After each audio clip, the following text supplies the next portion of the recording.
భక్తిభావంతో భగవంతుని ఆరాధించటమే బలవంతపు సంసారం.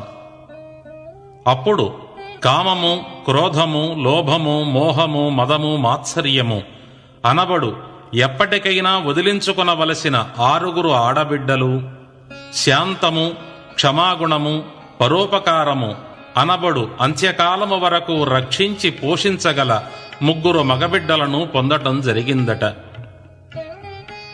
ఆ స్వామిని దర్శించాలని వారు చేయవలసిన సాధన గురించి ఇలా చెప్పారు. 7 సముద్రాలు అనగా 7 ధాతువులు కలిగిన శరీరం, ఆధార చక్రము, స్వాధిష్టాన చక్రము, మణిపూరక చక్రము, అనాహత చక్రము, విశుద్ధ చక్రము, ఆగ్నేయ చక్రము అనబడు 6 కొండలను కష్టంతో దాటి వచ్చిన వారికి నునుపైన 7వ కొండ కనిపిస్తుంది. అదే సహస్రార చక్రము. ఇదే కపాలము మధ్య భాగంలో